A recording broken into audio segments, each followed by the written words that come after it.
하나님의 규례와 계명을 지킬 때 하나님께서 해주신다고 하는 그 복된 일은 우리가 살펴봤습니다. 오늘은 충족하지 않을 때 하나님의 그 규례, 명령을 잘 듣지 않고 또 지키지 않을 때 하나님께서 어떻게 하시는지, 어떤 질병과 저주를 내리는지 그것을 살펴보도록 할 텐데, 오늘 많이 준비하지 않았어요.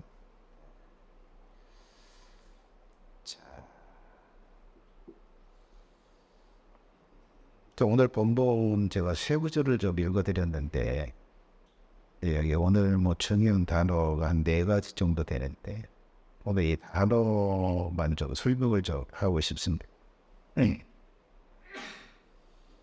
이 단어에 대한 좀 정리가 제대로 돼야 될 것 같아서.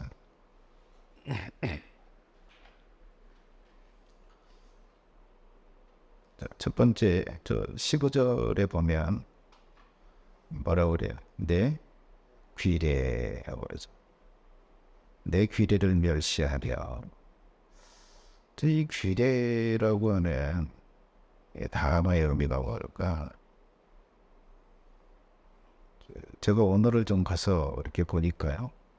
내려줘 보세요. 이렇게 히브리어로 후카라고 하는 단어를 하나님이 이제 사용하셨어요. 이 규례라고 하는 게 무슨 의미냐? 뭘 가리키는 거냐? 이 단어, 이 후카라고 하는 단어는 우리나라 말로 그렇게 번역될 수 있고 그런 의미를 가지고 있어요. 규정된 것, 규정 또는 규칙 또는 법규 또는 관습, 이렇게 번역되는 단어예요. 이렇게 들으니까 이게 후카가 뭔지 잘 모르겠잖아.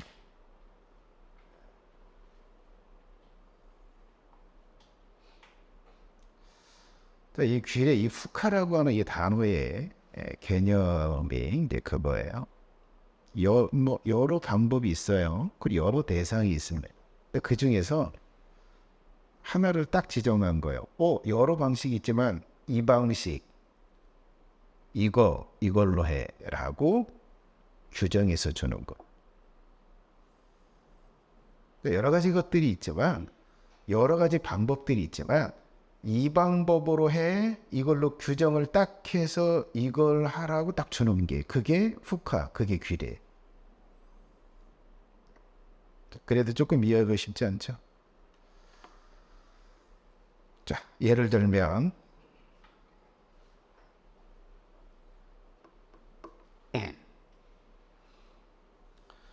자, 우리가 천막이 있잖아요. 천막. 예를 들면 이 천막이 있어요. 텐트를 이렇게 쳐놨어요. 유대인들은 텐트 많이 치잖아요. 텐트 생활을 했으니까 텐트를 쳐요. 근데 텐트 여러 개 텐트가 있는데 그 중에 텐트를 이렇게 들어갈 수 있잖아요. 이 집 텐트도 들어가고 저 집 텐트도 들어갈 수 있잖아요.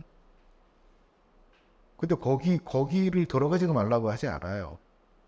거기에 대한 규례는 없어.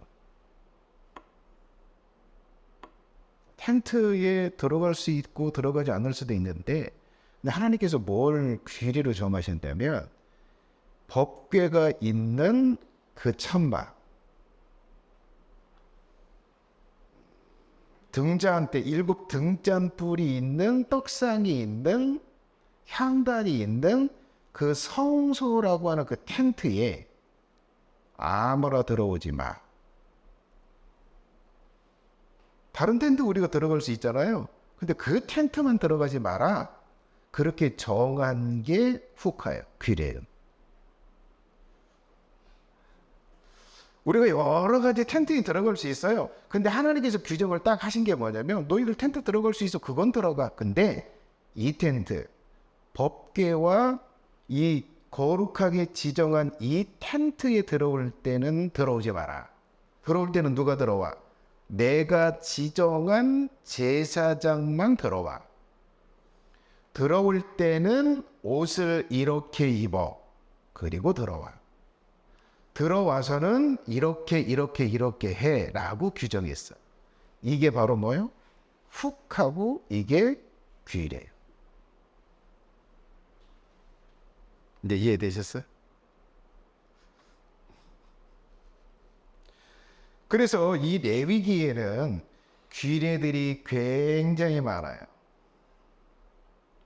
자, 하나님께서 또 하나 이제 뭐 규례 예를 좀 들면 그런 거예요. 자, 하나님께서 그 관유를 만들으라고 그래요. 이게 의식 때 쓰는 기름이에요. 근데 이 기름을 만들 때 뭐 우리가 기름이라고 할 때 뭐 기본적인 재료가 들어갈 때는 그 감나물 이게 빻아가지고 쪄가지고 짜가지고 거기서 기름을 하는데, 자, 그 기름에다가 뭘 섞고 뭘 넣고 하나님께서 거기 제조법을 좀 하셨어요.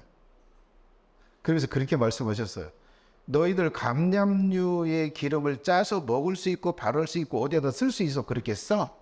그런데 내게 바칠 때는 성막에서 쓸 때는 꼭 이 방식으로 짜고 이 방식으로 만들고 이 방식으로 사용해라. 이렇게 규정한 게 뭐예요? 후카라고, 규례라고. 자, 또 한 가지 예를 들면 그 유향이 있어요. 향기라는 기름. 근데 이제 하나님께서 이 향기라는 기름을 뭐 세 가지 재료를 가지고 섞어 가지고 유향을 만들으라고 그래요. 하나님께서 직접 무슨 재료, 뭔 재료를 얼만큼 섞어 가지고 향수를 만들어라. 향기름이 나는 기름을 만들어라. 그렇게 이야기를 하셨어요. 뭐 우리가 그러잖아요. 뭐 기름, 어떤 기름을 섞고 그거 가지고 향수는 만들 수 있어요. 만들지 말라고 하지 않아요. 그런데 하나님이 딱 지적하셨어요.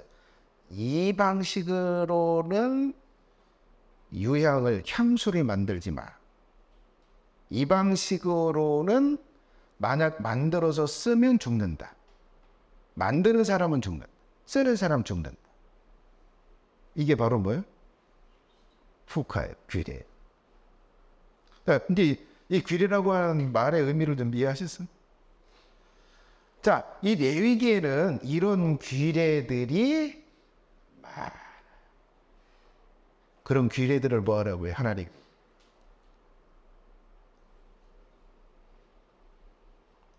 멸시하지 말라고 그러잖아요.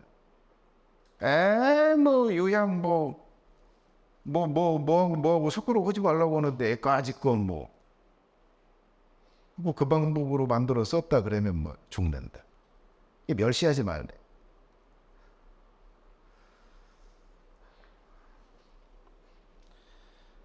두 번째 단어를 여기 법도라고 하는 단어를 한번 보세요. 법도. 여기 15절을 한번 볼까요? 46절에도 단어를 쓰고 있는데요. 히브리어로 하나님께서 쓰신 단어, 하나님이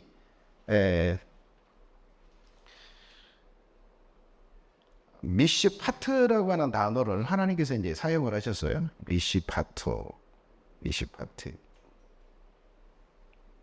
근데 이 말의 이제 의미는 뭘로 이제 번역되냐면,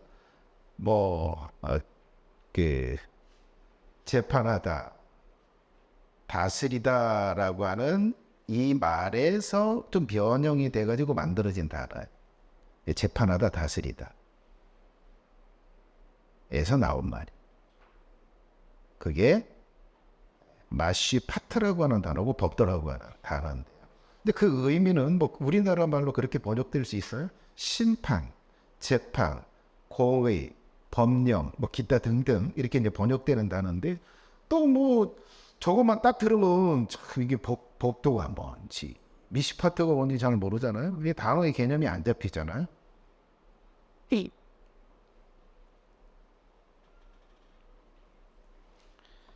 자, 자, 이것은 한마디로 이 귀례는 뭐예요? 여러 가지 방식이 있어요. 그 중에서 한 가지를 딱 지정해서 이 방식으로 해 라고 하는 건데, 이건 뭐예요? 이건 다양한 방식이 없어요. 이건 예외 없이 반드시 해야 되는 거예요. 반드시 해야 할 건데 그걸 딱 지정한 거예요. 지정하든 지정하지 않든 그걸 해야 되는 거예요. 그게 법도예요. 근데 물론 이건 뭐 하나님이 이 세상을 창조하시면서 좀 지정하신 거죠.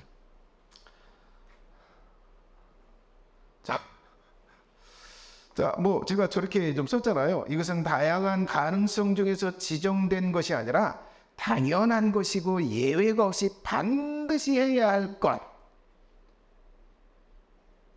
그게 법도예요.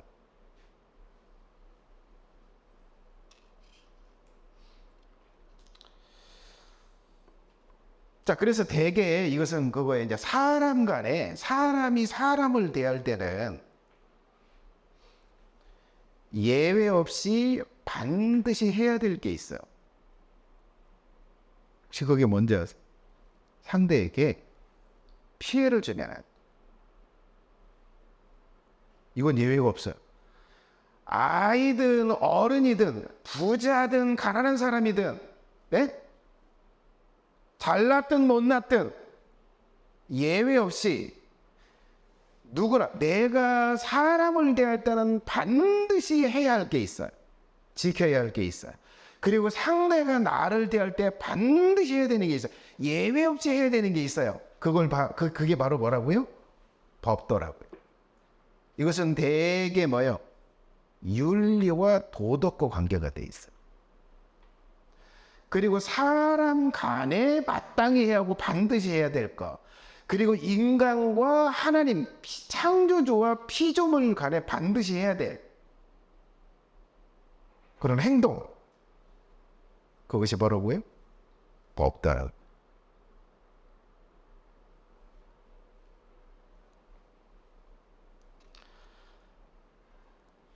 자, 그래서 이것을 어길 때, 이것을 하지 않을 때는 뭐예요?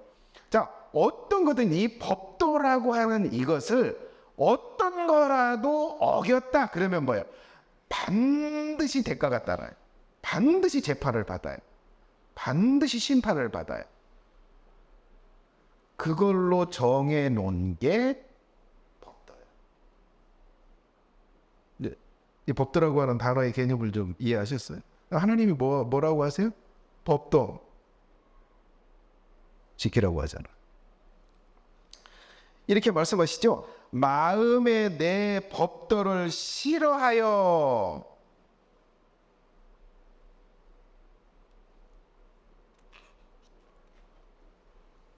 자, 법도를 싫어하지 말고 그 법도를 지키라고 얘기하잖아요.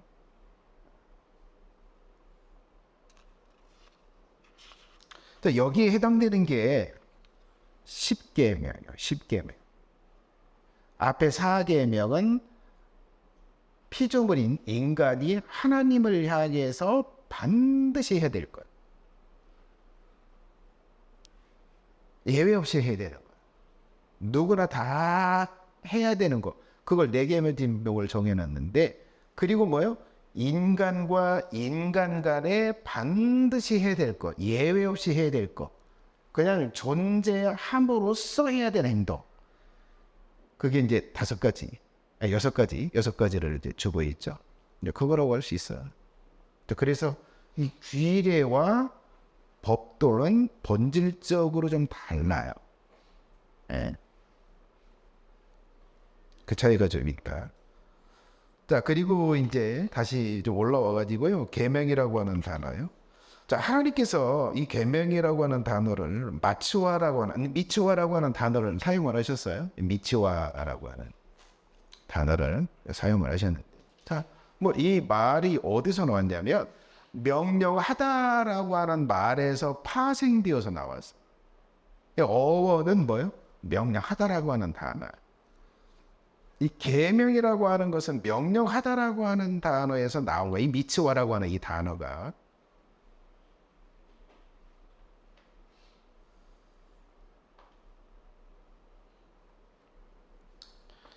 자, 근데 그 의미는 뭐 이렇게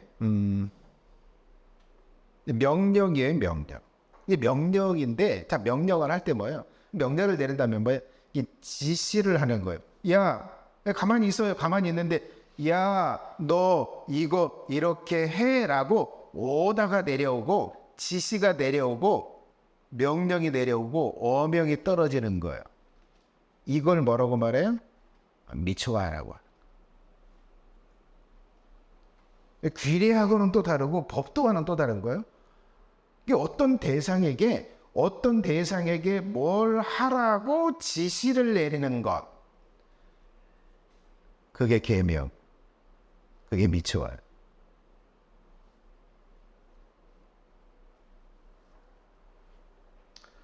자, 여기서 말하는 계명, 여기서 말하는 미츠와가 뭐예요?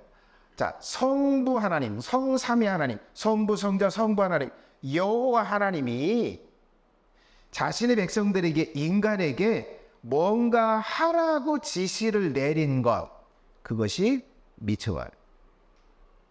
자, 그러면 여러분 이 미츠와, 이 계명, 이 명령에 해당되는 게 뭐라고 할 수 있냐면, 규례도 여기 해당돼. 이 안에 들어가요. 그리고 법도도 이 안에 들어가요. 왜요? 하나님께서 이 법도를 지키라고 명령을 내리시잖아요. 하나를 하잖아요. 뭘 하라고.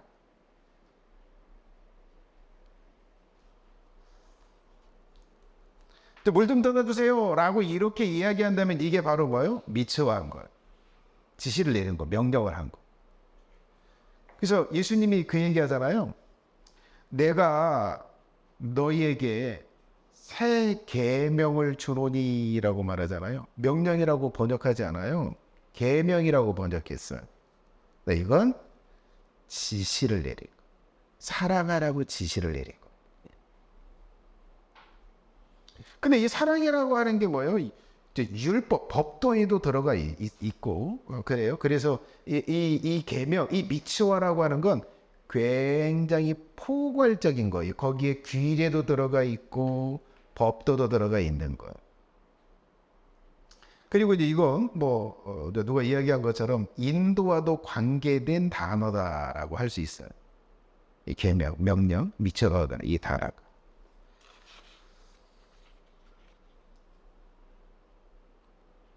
자, 그래서 여기 14절에 보면 그렇게 이야기하잖아. 그러나 너희가 내게 청종하지 아니하며 이 모든 명령을 준행하지 아니하며, 여기 명령, 모든 명령, 이게 모든 지시, 예? 모든 지시를 준행하지 아니하면 이런 징벌을 내리겠다.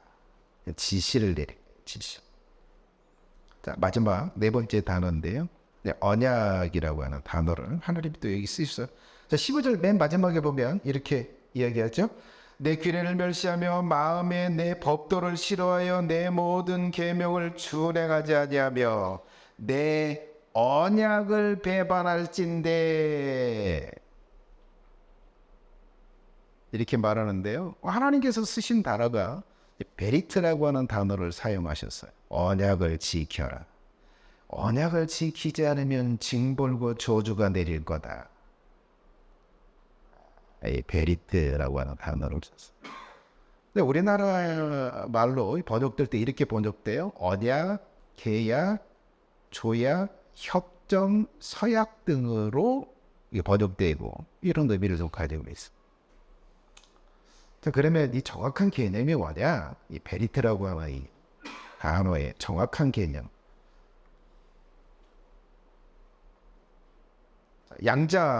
양자라고 표현을 하면 뭐 여러분 양자라고 하는 저 단어를 어떻게 이해하셨어요? 양자 컴퓨터로 이해하셨어요? 양자는 뭐예요? 쌍방이죠, 쌍방.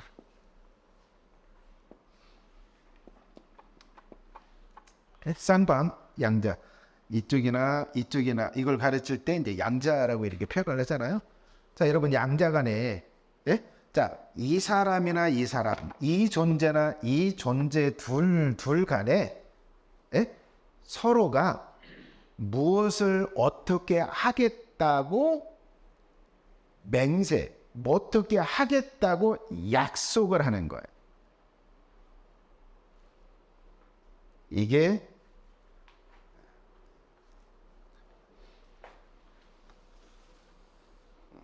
베르트라고 하는 단어. 자, 여러분 이 언약에는 반드시 어떤 요소가 좀 들어있냐면, 자, 이 양장 안에, 자, 내가 너한테 이거 할게, 예? 이렇게 할게, 라고 이게 조문에 써 있죠. 그리고 이쪽이 그러면 네가 그렇게 하면 나도 이렇게 할게. 자, 우리 이렇게 서로 하기로 약속하는 거야. 협정을 맺는 거야. 지키겠다고 맹세하는 거야. 이게 바로 베리트라고 하는 단어의 개념. 이걸 언약이라고.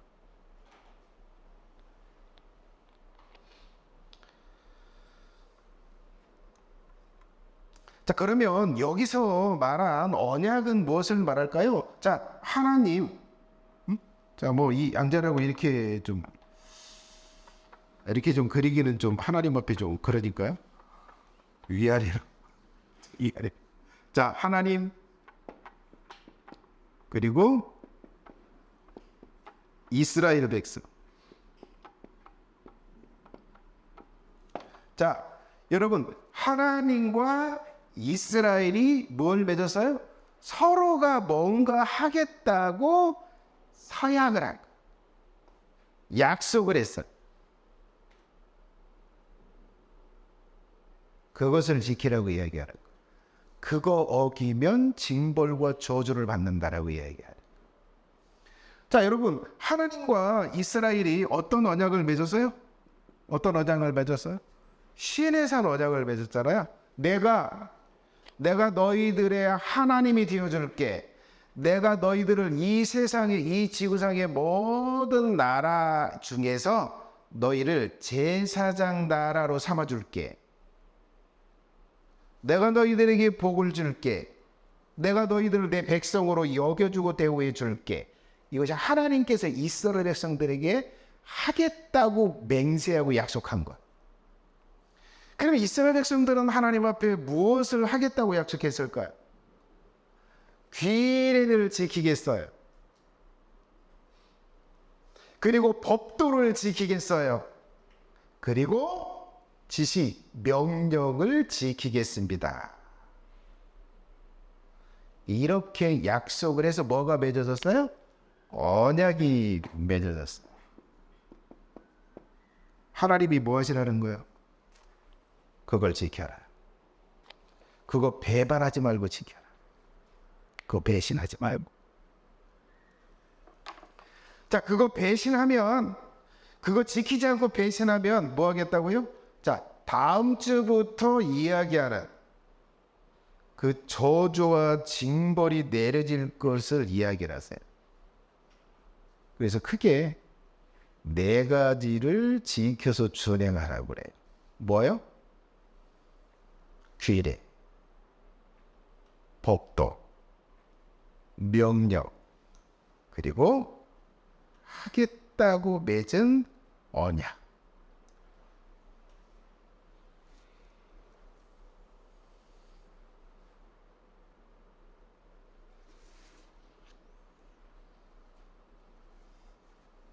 자, 오늘 제가 준비한 내용은 여기까지. 아쉬워요?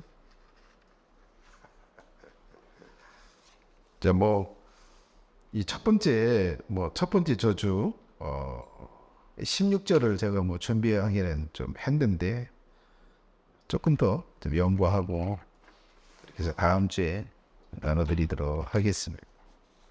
자, 여러분, 우리가 이 레위기의 말씀이나 여러분 이 법도가 절대 그 시대의 이스라엘 백성들에게만 해당되는 규례가 아니에요. 거기에는 정신이 있어. 그대로 규정한 대로 그걸 지키지는 않아도 그 규례들 속에 정신이 있어. 그것은 영원토록 하는 거예요.